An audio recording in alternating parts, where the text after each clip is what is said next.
Hello student. अब हम लोग आज नया पॉइंट पढ़ने वाले हैं। उस पॉइंट का नाम है टाइम एंड स्पीड। नया पॉइंट का नाम है time and speed. Time and speed. लेकिन उससे पहले आपको जो थर्ड ब्रिक्स वाला क्वेश्चन है, किसी को अगर कुछ डाउट है तो मैं उसको अलग तरीके से बताऊंगा। सुबह भी एक मैंने वीडियो डाला था, वो वाला क्वेश्चन बच्चों बहुत ही आसान है। मैं आपको समझा था। देखो, मैं मुझको कल टाइम नहीं मिला था, इसलिए मैं आपको समझा नहीं पाया, थोड़ा बिजी था। तो आपको समझा था। देखो, अच्छी समझाता हूँ। क्वेश्चन क्या था वो देखो। Two men can build a wall in 15 hours and 20 hours, 15 hours and 20 hours respectively, but if they work together,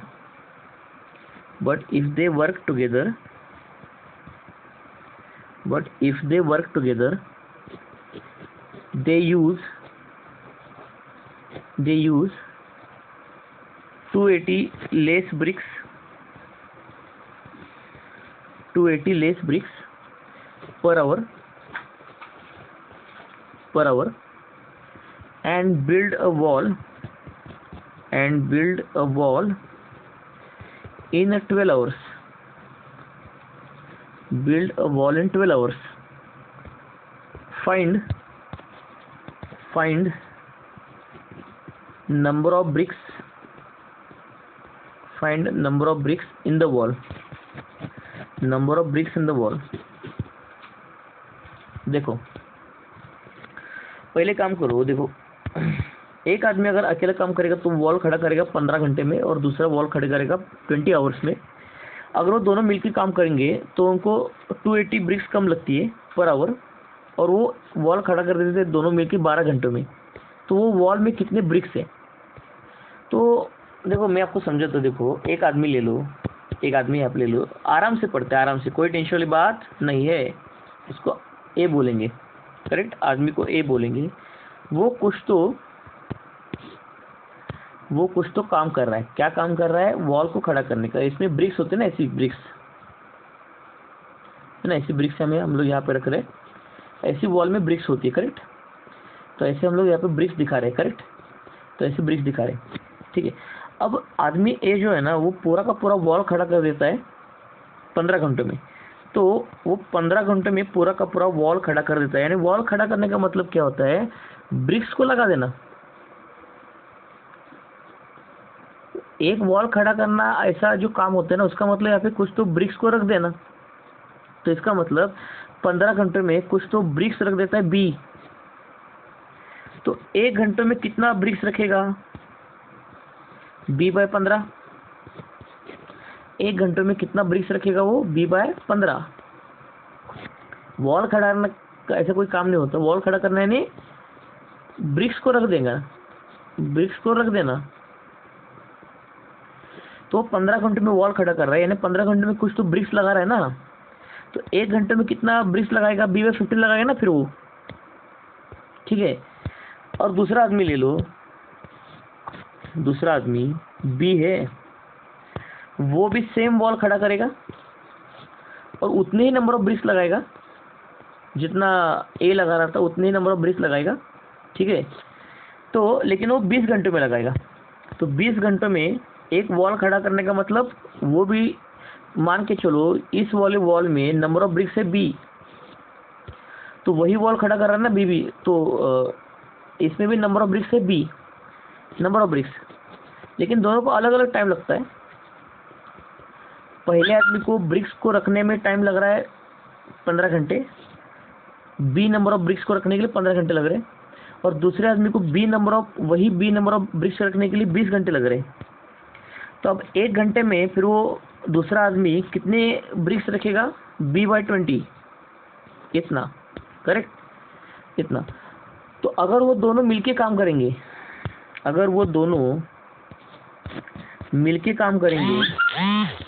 wall को खड़ा करने के लिए, अगर वो दोनों मिलके काम करेंगे वॉल को खड़ा करने के लिए, ये वाला वॉल, तो उसमें नंबर ऑफ ब्रिक्स तो उतने ही रहेंगे ना, नंबर ऑफ ब्रिक्स नहीं चेंज होगी, वो बी होंगी। तो फिर 1 घंटे में वो दोनों मिलके कितने नंबर ऑफ ब्रिक्स लगाएंगे 1 घंटे में? तो इन दोनों का एडिशन कर लो ना, b/15 प्लस b/20। तो देखो b/15 प्लस b/20 इतने नंबर ऑफ ब्रिक्स लगाएंगे वो लोग 1 घंटे में। लेकिन वो क्या बोल रहे हैं कि अगर वो दोनों मिलके काम करेंगे तो वॉल खड़ा करने में उनको टाइम कितना लगता है? 12 घंटे का। टाइम कितना लगता है? 12 घंटे का। तो देखो सिंपल सी बात है, सिंपल सी यहाँ पे बात है, 1 घंटे में नंबर ऑफ ब्रिक्स को कितना रखेंगे? b/15 plus b/20। तो 12 घंटे में कितना ब्रिक्स लगाएंगे? क्रॉस मल्टीप्लिकेशन कर दो ना, तो 12 multiply by b/15 plus b/20, तो टोटल 12 घंटे में इतना ब्रिक्स लगाएंगे। लेकिन अगर वो दोनों मिलके काम करेंगे तो 280 ब्रिक्स वो हर घंटे कम यूज़ कर रहे हैं ना। तो देखो यहाँ पे स्टेटमेंट क्या है, अच्छे से पढ़ेंगे, देखो अच्छे से, कोई प्रॉब्लम नहीं है, डिटेल में बताऊंगा। If they work together, if they work together, they use they use 280 bricks, 280 less bricks, 280 less bricks, 280 less bricks per hour। तो इसका मतलब क्या होता है ना, 12 घंटे में उन्होंने कितना ब्रिक्स लगाना चाहिए? इतना लगाना चाहिए 12 घंटे में। लेकिन हर 1 घंटे में 280 ब्रिक्स को कम लगा रहे, तो इसका मतलब क्या होगा ना, तो देखो हर 1 घंटे में वो 200 ब्रिक्स कम लगा रहे, 200 ब्रिक्स लेस कम लगा रहे। तो 12 घंटे में कितने ब्रिक्स कम लगाएंगे? 280 इंटू 12 हो जाएगा ना, 280 इंटू 12 ब्रिक्स कम लगाएंगे 12 घंटे में। तो इसका मतलब 12 घंटे में अगर वो इतना ब्रिक्स लगा रहे तो उसमें से इतने नंबर ऑफ ब्रिक्स को क्या करना पड़ेगा? माइनस करना पड़ेगा ना। तो इसका मतलब 12 into b/15 plus b/20 minus 12 into 280, ये जो वैल्यू होती है ना, ये इक्वल होना चाहिए टोटल नंबर ऑफ ब्रिक्स उन्होंने फिर 12 घंटे में बी लगाएंगे ना फिर वो, क्योंकि वॉल तो बी से ही खड़ा हो रहा है ना। इसका मतलब क्या होगा, इन दोनों का सब्ट्रैक्शन करेंगे तो 12 घंटे में वो वॉल खड़ा करेंगे, तो इसका मतलब number of bricks b equal होना चाहिए ना, इक्वल टू बी होना चाहिए। बस अब इस इक्वेशन को सॉल्व करो। 15 और 20 का एलसीएम कितना होता है? 60। तो 60 से ऊपर मल्टीप्लाई कर दो यहाँ पे और 15 से डिवाइड कर दो, तो कितना होगा? 4b प्लस 20 से डिवाइड कर दो 60 को 3b और डिवाइड बाई एलसीएम 60 हो जाएगा, माइनस 3360, ये इसका मल्टीप्लिकेशन होगा।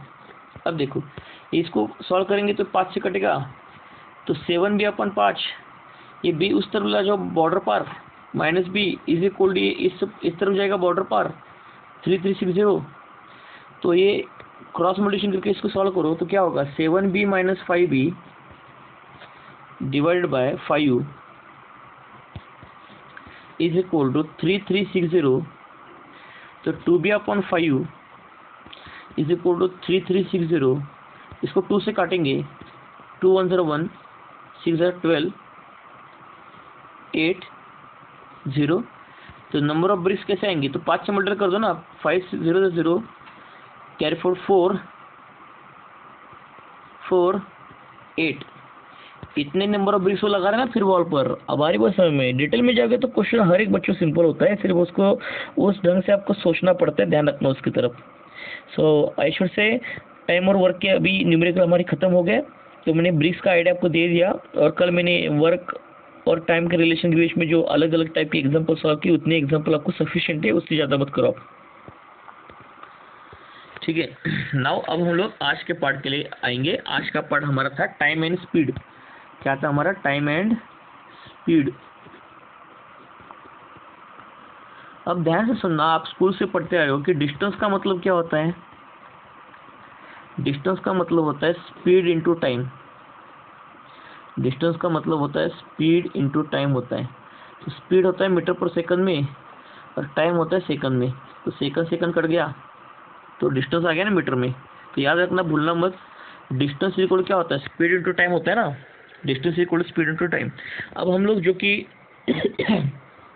टाइम और स्पीड के बारे में पढ़ रहे हैं, तो स्पीड के कुछ यूनिट्स एंड कन्वर्जन आपको आने चाहिए। देखो स्पीड मीटर पर सेकंड में लिखा जा रहा है ना, या स्पीड कभी कभी लिखा जाता है किलोमीटर पर आवर में, किसमें किलोमीटर पर आवर में होता है। तो वही हम लोग पहले कन्वर्जन पढ़ेंगे। देखो मैं आपको convergence, unit and convergence of speed पढ़ाऊंगा। Convergence of speed, convergence of speed पढ़ाऊंगा। अगर मान के चलो आपको किलोमीटर पर आवर ये यूनिट दे दे स्पीड का, उसका कन्वर्जन आपको करना है मीटर पर सेकंड में, तो किलोमीटर पर आवर का मीटर पर सेकंड में कन्वर्जन करना है, तो किलोमीटर पर आवर को आप 5/18 से मल्टीप्लाई कर दो। किससे मल्टीप्लाई कर दो? 5/18 से। या इसके उल्टा, अगर आपको मीटर पर सेकंड का कन्वर्जन करना है किलोमीटर पर आवर में, तो आप मीटर पर सेकंड को मल्टीप्लाई कर दो 18/5 से। किससे? 18/5 से।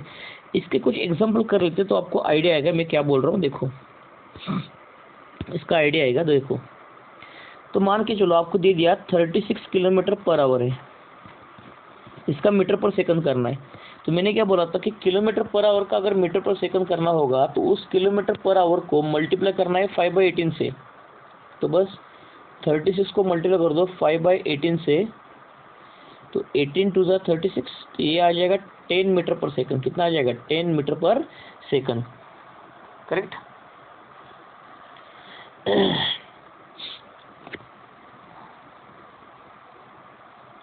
ठीक है, इसके उल्टा कर लेते हैं। अगर आपको मान के चलो आपको स्पीड दे दिया 25 मीटर पर सेकंड,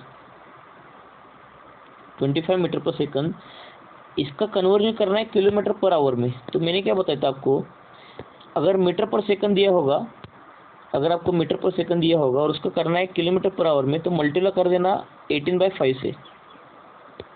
तो बस इस 25 को हम लोग मल्टीप्लाई कर देंगे 18/5 से, तो 5 से 5 से कट गया, तो कितना आगा? 90 kilometre per our.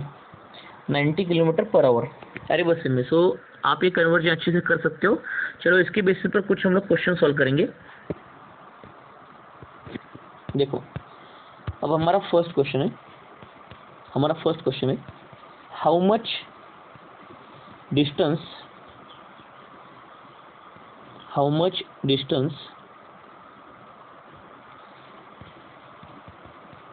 will cover by a car in 1 hour? How much distance will cover by car in 1 hour when it runs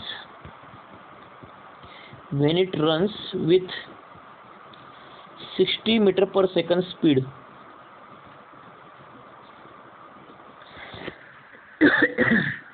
तो how much distance will cover by a car in 1 hour when it runs with the 60 metre पर second speed? तो पूछ रहे कि 1 घंटे में car कितना distance cover करेगा अगर वो 60 मीटर पर सेकंड की स्पीड से जा रहा है। तो आपको करना कुछ नहीं है, इस क्वेश्चन में 60 मीटर पर सेकंड का आप करो किलोमीटर पर आवर में, 60 मीटर पर सेकंड का कन्वर्जन कर दो किलोमीटर पर आवर में, तो बस हमारा आंसर आ गया। तो देखो क्वेश्चन का आंसर क्या होगा, 60 मीटर पर सेकंड का आपको करना है किलोमीटर पर आवर में। तो मैंने क्या बताया था, मीटर पर सेकंड में करना है तो multiply by, kilometre per our में करना है तो मल्टीप्लाई बाय 18/5। तो देखो 60 मल्टीप्लाई बाय 18/5 करेंगे तो 5 एकम 5 होगा, 5 दूनी 10, तो 12 इंटू 18 हो जाएगा। तो उसका आंसर आएगा लगभग आपका 216 किलोमीटर पर आवर। तो पर आवर का मतलब क्या है, यहाँ पे नीचे डिनोमीटर में 1 आवर मिल गया ना, तो इसका मतलब वो कार 1 घंटे में 216 किलोमीटर डिस्टेंस कवर करेगा। 1 घंटे में 216 किलोमीटर डिस्टेंस कवर करेगा। वो ऐसे बोल सकते हैं फिर 2 घंटे में डिस्टेंस कितना कवर होगा, तो 2 घंटे में इसका डबल डिस्टेंस होगा, 3 घंटे में इसका ट्रिपल हो जाएगा। बस इस तरीके से इसको आप सॉल्व कर सकते हो।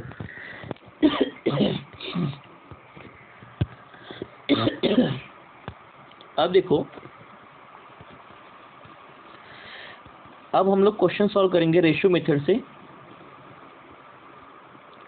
Ratio method of time, speed and distance. Time, speed और डिस्टेंस के क्वेश्चन को सॉल्व करने के लिए हम लोग एक मेथड यूज़ करते हैं, उसको बोलते हैं रेशियो मेथड। अब ये रेशियो मेथड क्या है मैं आपको समझाता हूँ। देखो मैं आपको समझाता हूँ, देखो रेशियो मेथड क्या है। अगर मान लो यहाँ पे अगर पॉइंट ए है और यहाँ पे पॉइंट बी है, पॉइंट ए है, यहाँ पे पॉइंट बी है। अगर कोई तो आदमी पॉइंट ए से जर्नी स्टार्ट कर रहा है और पॉइंट बी की तरफ जा रहा है, तब कुछ वो डिस्टेंस कवर कर रहा है डी, लेकिन बाद में घूम के पॉइंट बी से वो पॉइंट ए की तरफ आएगा, तब भी डिस्टेंस डी कवर करेगा वो, तब भी डिस्टेंस कितना कवर करेगा डी। हाँ, और अगर मान के चलो आपको दे दिया उसने, ये बोल दिया, थोड़ा सा इसको नीचे बना देता हूँ मैं, फिगर आपको दिखेगा ये वाला पार्ट। देखो कोई आदमी यहाँ पे क्या कर रहा है कि ए से बी तक चला जा रहा है, ए से बी तक, तो मैं बोलता हूँ वो आदमी यहाँ पे था, पॉइंट ए पर था, करेक्ट। अब वो पॉइंट ए से बी की तरफ चला जाएगा, तब वो डिस्टेंस कुछ तो कवर कर रहा है डी, और पॉइंट ए से बी तक जाने के लिए उसको टाइम, उसका स्पीड है 10 किलोमीटर पर आवर। कितना स्पीड है? 10 किलोमीटर पर आवर। और वो डिस्टेंस कितना कवर कर रहा है डी। फिर क्या होगा, फिर वो वापस क्या होगा, वापस बी से ए आएगा, लेकिन फिर भी तब भी वो डिस्टेंस कितना कवर करेगा, डी ही कवर करेगा ना। डिस्टेंस तो सेम है ना ए और बी बीच का, तो डिस्टेंस सेम ही रहेगा, सिर्फ उसका स्पीड समझ लो अब चेंज हो गया। अब स्पीड चेंज हो गया 15 किलोमीटर पर आवर में। तो इसका ये सिंपल से मतलब होता है कि आदमी क्या कर रहा है, दो सेम डिस्टेंस, यहाँ पे डी कांस्टेंट है ना, डिस्टेंस यहाँ पे कांस्टेंट है बच्चों। देखो यहाँ पे डिस्टेंस डी क्या है, कांस्टेंट है, कांस्टेंट डिस्टेंस है, डिस्टेंस कांस्टेंट है, और स्पीड अलग अलग ले रहा है वो। एक स्पीड ले रहा है S1 10 किलोमीटर पर आवर, दूसरा स्पीड ले रहा है S2 15 kilometre per our, 15 kilometre per our, ठीक है। तो वो अलग अलग डिस्टेंस कवर, अलग अलग स्पीड से जा रहा है, लेकिन सेम डिस्टेंस कवर कर रहा है। तो लॉजिक से सोच के देखो आप, यहाँ पे मैं आपको ज़्यादा कंसेप्चुअली बताने की कोशिश क्या कर रहा हूँ। देखो आप लॉजिकली सोच के देखो, अगर वो ए टू बी जब जाएगा, ए टू बी, तब उसका स्पीड कम था, और जब वो बी टू ए जा रहा था, तो उसका स्पीड ज़्यादा था। इसका मतलब ए टू बी जाने के लिए उसको जो टाइम लगेगा T1 वो ज़्यादा होगा, और बी टू ए जाने के लिए टाइम होगा T2 वो कम होगा। क्यों? क्योंकि स्पीड बढ़ा तो टाइम कम हो जाएगा ना। इसका मतलब क्या होता है कि T1 is more than T2, सोच के देखो, वो कुछ कांस्टेंट डिस्टेंस डी कवर कर रहा है ए टू बी, तब उसका स्पीड था 10 किलोमीटर पर आवर। फिर वापस वो बी टू ए जाएगा, तब उसका स्पीड, तब डिस्टेंस कांस्टेंट था डी, तो उसका स्पीड चेंज हो गया, बढ़ गया स्पीड। अगर स्पीड बढ़ गया तो टाइम कम लगेगा ना। तो इसका मतलब T2 का वैल्यू कम होगा और T1 का वैल्यू ज़्यादा होगा। T2 का वैल्यू कम होगा और T1 का वैल्यू क्या होगा, ज़्यादा होगा, ठीक है। तो इसी क्वेश्चन को हम लोग, ये जो हम लोग एनालिसिस कर रहे हैं, इसी को हम लोग रेशियो मेथड से पढ़ सकते हैं। कैसे? देखो रेशियो मेथड क्या बोलते हैं ना, क्या पहले रेशियो बनाओ स्पीड का। तो मान के चलो मैंने स्पीड का रेशियो बनाया। पहला स्पीड था 10 kilometre per hour is to 15 kilometre per hour. Ratio ने डिवाइड कर देना दोनों को एक दूसरे को। तो पहले आपका स्पीड का जो रेशियो निकल के आ गया, वो अगर हम लोग सिंप्लीफाई कर देंगे, 5 से डिवाइड कर दो दोनों को, तो स्पीड का रेशियो निकल के आ गया 2:3 का। कितना निकल के आ गया? 2:3 का सिंपल रेशियो निकल के आ गया, बराबर। तो अगर स्पीड का रेशियो आपको निकल के आ गया ना, तो इससे आप टाइम निकाल सकते हो। तो अगर स्पीड का रेशियो 2:3 है ना, तो टाइम का रेशियो उसका उल्टा होता है। क्यों उल्टा होता है? मैंने अभी बताया ना आपको, स्पीड अगर बढ़ गया तो टाइम कम होगा, और अगर स्पीड कम होगा तो टाइम ज़्यादा होगा। तो स्पीड और टाइम दूसरे को उल्टा होता है। तो अगर स्पीड का रेशियो 2:3 होगा, तो टाइम का रेशियो 3:2 होगा, उल्टा हो जाएगा। टाइम का रेशियो 3:2 हो जाएगा। बस ये ऐसे आप सोचो, टाइम का रेशियो 3:2 हो जाएगा। क्योंकि टाइम और स्पीड एक दूसरे क्या होते हैं, उल्टे होते हैं। Are getting this idea clear, है ना। तो इससे अब पता लग रहा है आपको, इससे हाँ, लेकिन ये वाला फॉर्मूला कब वैलिड है, जब डिस्टेंस आपका कांस्टेंट होगा तभी। ये रेशियो मेथड यहाँ पे अब ये कब एप्लीकेबल है, जब आपका दोनों केसेस में, यानी पहले ए टू बी जा रहे थे और बाद में आप बी से ए जा रहे थे, तो दोनों ही केस में हमारा डिस्टेंस क्या था, कांस्टेंट था। Distance D is equal D, वो क्या था, कांस्टेंट था डिस्टेंस, करेक्ट। तब ये वाला मेथड एप्लीकेबल है, उसकी तरफ ध्यान रखना। तब वो वाला मेथड हम लोग यूज़ करेंगे, तो इसके लिए आपको अच्छे से ध्यान में रखना है, ओके। अब देखो, इसके बेसिस पर हम लोग कुछ क्वेश्चन सॉल्व कर लेते हैं। एक जनरल फार्मूला मैं यहाँ पे बना के ले लेता हूँ। अगर मान के चलो स्पीड का रेशो अगर a/b है फॉर कांस्टेंट डिस्टेंस, तो फिर टाइम का जो रेशो होगा वो b/a हो जाएगा।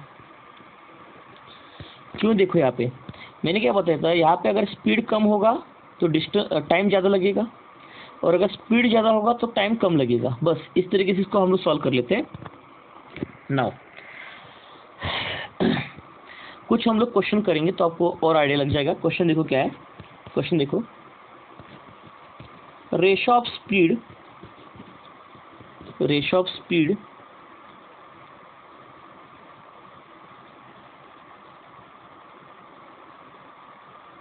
a/b इज 2:5, या आप सिंपली ऐसे बोल दो, ratio of speed is 2:5 to cover certain distance to cover a certain distance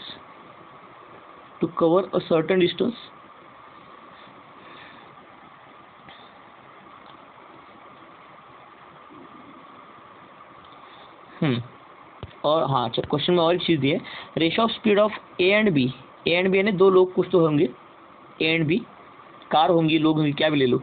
ratio of speeds of A and B is 2:5 to cover a certain distance. A takes 30 seconds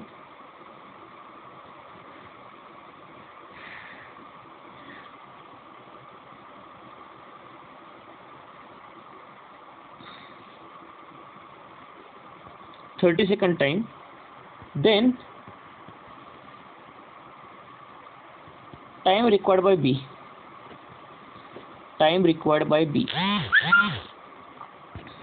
देखो ये हमारा question हो गया आसानी से। देखो दो लोग हैं ए और बी, उनका स्पीड का रेशो है 2:5। तो ए को टाइम लग रहा है डिस्टेंस कवर करने के लिए 30 सेकंड, तो बी को कितना लगना चाहिए, तो बस हमारे रेशियो मेथड से हम लोग करेंगे। तो देखो स्पीड का रेशो आपको दे दिया, a/b, तो टाइम का रेशो क्या होता है हमारा, b/a होता है ना। तो देखो हमको एक्चुअली स्पीड का रेशो दे दिया 2:5, तो हमारे टाइम का रेशो हो जाएगा 5:2 हो जाएगा ना, 5:2 हो जाएगा। तो आ गया हमारा आंसर। वो बोल रहा है कि ए 30 सेकंड ले रहा है, तो बी को कितना टाइम लगेगा, बस टाइम का रेशो मिल गया। तो आई कैन से दैट ये टाइम किसका लग रहा है, ए को, वो ए टाइम किसको लग रहा है, बी को। तो इसका मतलब अब वो जो 5 है, वो 5 यूनिट का मतलब होगा 30 सेकंड, 5 यूनिट का मतलब होगा 30 सेकंड। तो बी का जो टाइम होगा 2 यूनिट का, फिर उसका कितना टाइम होगा, x, इसको करेंगे क्रॉस मल्टीप्लिकेशन, तो बी को टाइम लगेगा 12 सेकंड का। बस इस तरीके से टाइम और स्पीड के क्वेश्चन हम लोग सॉल्व कर सकते हैं। Are getting this idea clear. चलो और कुछ क्वेश्चन कर लेते हैं, आपको समझ में आएगा। और कुछ क्वेश्चन देखो, इन covering a certain distance,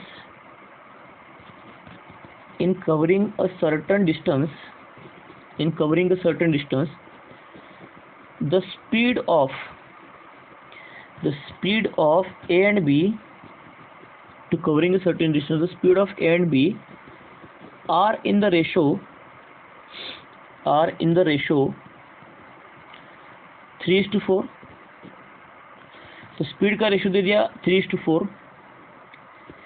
A takes 30 minutes,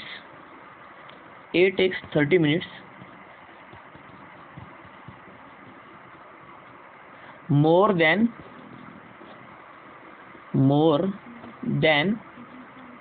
B to reach the destination, to reach the destination, to reach the destination, correct, to reach the destination, the time taken by A to reach the distance is, या destination. फिर से ये वाला भी question वही है। देखो अब आपको सिंपल से एक चीज़ बता देता हूँ। देखो पहली चीज़ ध्यान से सुनो, मैं क्या बोलने की कोशिश क्या कर रहा हूँ। ए और बी जो दो लोग हैं उनके स्पीड का रेशो 3:4 है, लेकिन वो बोल रहा है कि ए क्या करता है कि 30 मिनट ज़्यादा लेता है बी से वो डिस्टेंस को कवर करने के लिए, तो फिर ए को कितना टाइम लगेगा ऐसे पूछ रहा है। तो बस हमारा क्वेश्चन फिर से उसी तरीके से हो गया। पहले आप स्पीड का रेशो लिखो। स्पीड का रेशो क्या है, 3:4 है।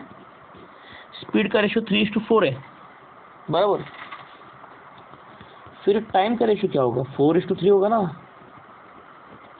फिर 4 टाइम किसको लग रहा है, ए को लग रहा है, और 3 टाइम किसको लग रहा है, बी को लग रहा है। तो टाइम रिक्वायर्ड बाय ए पूछ रहा है ना, टाइम रिक्वायर्ड बाय बी पूछ रहा है। तो देखो पहली चीज, ए को बी से 30 मिनट ज़्यादा लग रहे, ए को बी से 30 मिनट ज़्यादा लग रहे, यानी ए और बी की जो टाइम का डिफरेंस होगा, ए और बी का जो टाइम का डिफरेंस होगा उसका आंसर 30 मिनट्स आना चाहिए ना। फिर ए और बी का जो टाइम का डिफरेंस होगा उसका आंसर 30 मिनट्स आना चाहिए। तो बताओ ए और बी का टाइम का डिफरेंस कितना होगा, 1 होगा ना, क्योंकि ए का टाइम होगा 4 यूनिट। तो देखो, तो ए और बी का जो टाइम का डिफरेंस होगा, देखो 4 यूनिट का टाइम लग रहा है ए को, फॉर ए, -3 यूनिट्स का टाइम लग रहा है बी को। तो वो डिफरेंस आना चाहिए 30 मिनट्स का। 30 मिनट्स यानी हाफ आवर। तो वो क्या बोल रहा है कि ए को बी से 30 मिनट ज़्यादा लगते हैं, यानी बात तो वही होगी ना। फिर 30 मिनट ज़्यादा लगते हैं यानी क्या होगा, ए और बी का जो टाइम का डिफरेंस होगा ना वो 30 मिनट्स आना चाहिए ना। फिर यानी ए को ज़्यादा टाइम लग रहा है और बी को कम टाइम लग रहा है, तो उनके टाइम का डिफरेंस जो होगा वो 30 मिनट्स का होना चाहिए, बराबर। तो बात हमारा आसान हो गया। अब हमारा क्वेश्चन अब आसान हो गया। देखो क्वेश्चन कैसे सॉल्व करेंगे।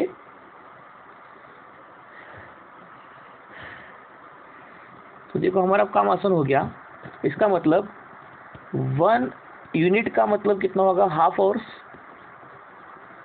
1 यूनिट का मतलब कितना होगा, हाफ आवर्स। और टाइम ए का पूछ रहे, तो टाइम ए का कितना है, 4 यूनिट्स का है ना। तो 1 यूनिट में हाफ आवर्स है, तो 4 यूनिट्स में कितने आवर्स होंगे, एक्स क्रॉस मल्टीप्लिकेशन कर दो तो कितना आएगा, 2 घंटे का टाइम आएगा। फिर ए को 2 घंटे का टाइम लग रहा है। अरे बस समय ए को कितना लग रहा है, 2 घंटे का टाइम लग रहा है। उसके बाद एक कंसेप्ट होता है, उस कंसेप्ट को हम लोग बोलते हैं एवरेज स्पीड। एवरेज स्पीड, उसके बाद जो कंसेप्ट होता है उसको बोलते हैं हम लोग एवरेज स्पीड, है ना। अभी एवरेज स्पीड वाला कंसेप्ट में आपको समझा तो देखो क्या होता है। एवरेज स्पीड का कंसेप्ट क्या होता है ना। मान लो ऐसा कुछ तो है, ए और बी 2 पॉइंट है ना, 2 पॉइंट है।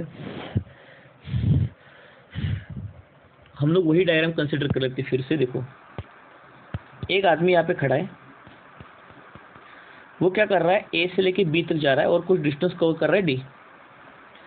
तो उस डिस्टेंस को कवर करने के लिए मान लो उसको स्पीड है उसका x किलोमीटर पर आवर।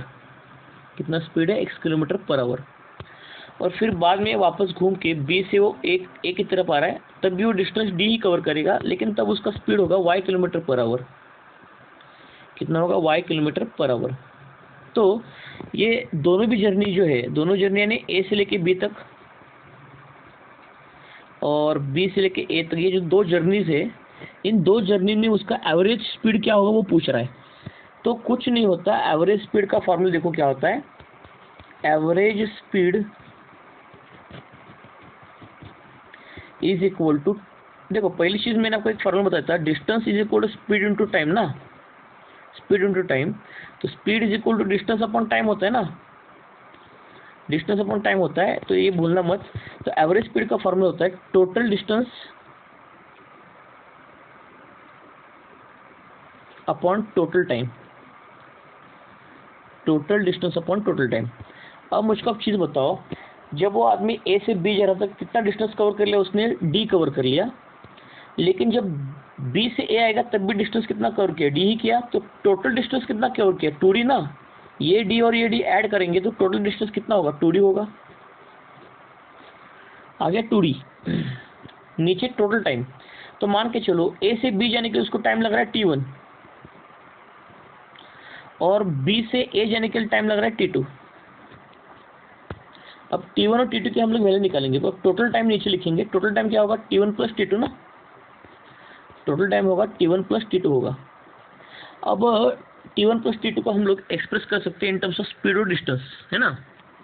देखो कैसे कर सकते हैं, देखो अब आप मुझको एक चीज़ बताओ, यहाँ का जो टाइम T1 होगा वो कैसे निकालोगे आप, कैसे निकालोगे। देखो टाइम क्या होता है बच्चों, मैंने आपको बताया था distance is equal to speed into time.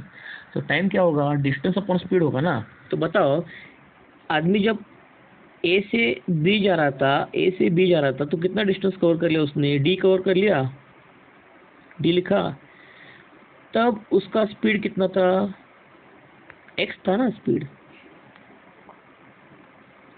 तब उसका स्पीड एक्स था, तो T1 का वैल्यू निकल गया D/x। उसी तरीके से T2 निकालो, T2 टाइम यानी आदमी जब बी से ए जाएगा, यानी बी से ए जाएगा तो वो कितना डिस्टेंस कवर कर रहा है डी, और उसका स्पीड कितना है तब वाई, अलग अलग स्पीड है ना। तो ये T1 और T2 की वैल्यू वहाँ पे डाल दो आप, तो बस आपका आंसर अब आ जाएगा। अब देखो एवरेज स्पीड का फॉर्मूला बन गया हमारा, T1 का फॉर्मूला क्या होगा, D/x प्लस T2 क्या होगा, D/y होगा। अब ये सारे इसको सॉल्व करो तो आपको एवरेज स्पीड का फॉर्मूला मिल जाएगा।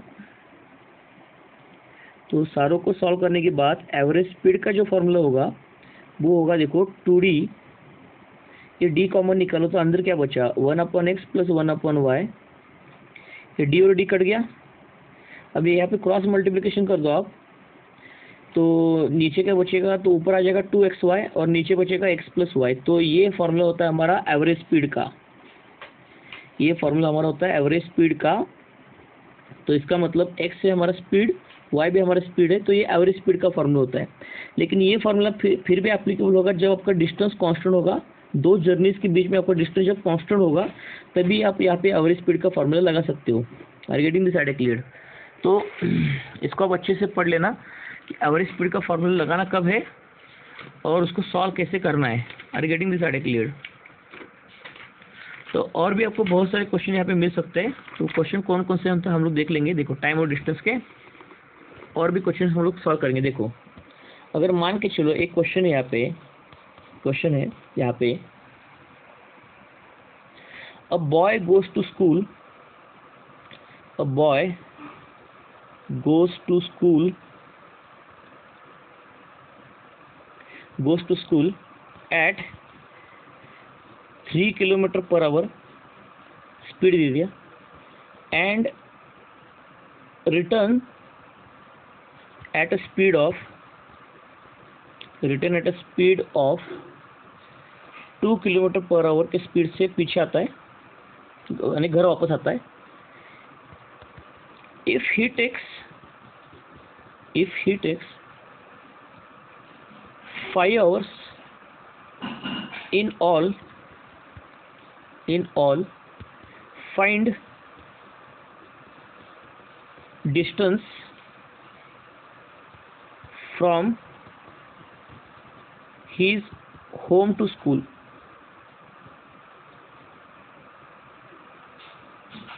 from his home to school। हाँ ये वाला क्वेश्चन कांस्टेंट डिस्टेंस का है, क्योंकि घर से स्कूल और स्कूल से घर डिस्टेंस तो कांस्टेंट रहेगा ना। अब ध्यान से सुनना, यहाँ पे x की वैल्यू कितनी है, 3 किलोमीटर पर आवर, x दे दिया आपको ये वाला, ये दे दिया y रिटर्न का स्पीड, टोटल टाइम लग रहा है उसको 5 घंटे का, तो डिस्टेंस पूछ रहा है। तो हम लोग क्या करेंगे, पहले एवरेज स्पीड निकालेंगे, उसका एवरेज स्पीड कितना है वो निकालेंगे, है ना। तो पहले निकालो एवरेज स्पीड। तो एवरेज स्पीड का हमारे पास फॉर्मूला क्या था बच्चों, 2xy upon x plus Y बराबर। तो देखो 2x कितना दे दिया आपको 3 और y कितना दे दिया 2, तो 3 + 2 हो जाएगा बराबर। तो उसका जो एवरेज स्पीड निकल के आएगा वो 12/5, 12/5, ये 4 × 12, ओके 12/5 km/h होगा इसका एवरेज स्पीड, करेक्ट। इसका एवरेज स्पीड हो जाएगा 12/5 km/h का। तो लेकिन निकालना है डिस्टेंस, तो बात अब हमारे आगे देखो। तो डिस्टेंस इज इक्वल टू क्या होता है, distance is equal to average speed, total distance is equal to average speed into total time. Total distance कितना होगा, average speed into total time, ये तो हमने पढ़ के रखा था ना। हाँ, लेकिन टोटल डिस्टेंस कितना होगा, 2D होगा ना, क्योंकि वो देखो 2D होगा, क्योंकि ये क्वेश्चन में क्या आ रहा है कि बच्चा, देखो मैं बताता हूँ यहाँ पे आपको, बच्चा घर से स्कूल जा रहा है और स्कूल से घर आ रहा है, तो टोटल डिस्टेंस कितना कवर करेगा, 2D करेगा ना। टोटल डिस्टेंस कितना कवर करेगा, 2D करेगा। तो इसका मतलब यहाँ पे 2D is equal to average speed आ गया आपका 12/5 और टोटल टाइम उसने दे दिया 5 घंटा आपको। टोटल टाइम इन 5 घंटा दे दिया ना, तो टोटल टाइम अगर 5 घंटा दे दिया तो इसका मतलब यहाँ पे 5 घंटा रख दो। तो डी का वैल्यू निकालना है, तो इसको सॉल्व करो। तो डी का वैल्यू कितना आ गया, 6 किलोमीटर आ गया। यानी घर और स्कूल के बीच का डिस्टेंस कितना है, 6 किलोमीटर का है। तो 6 किलोमीटर का मैं भी चल के जा रहा होगा, गाड़ी से जा रहा होगा, आई डोंट नो, लेकिन ये तरीका है उसको सॉल्व करने का। Thank you so much.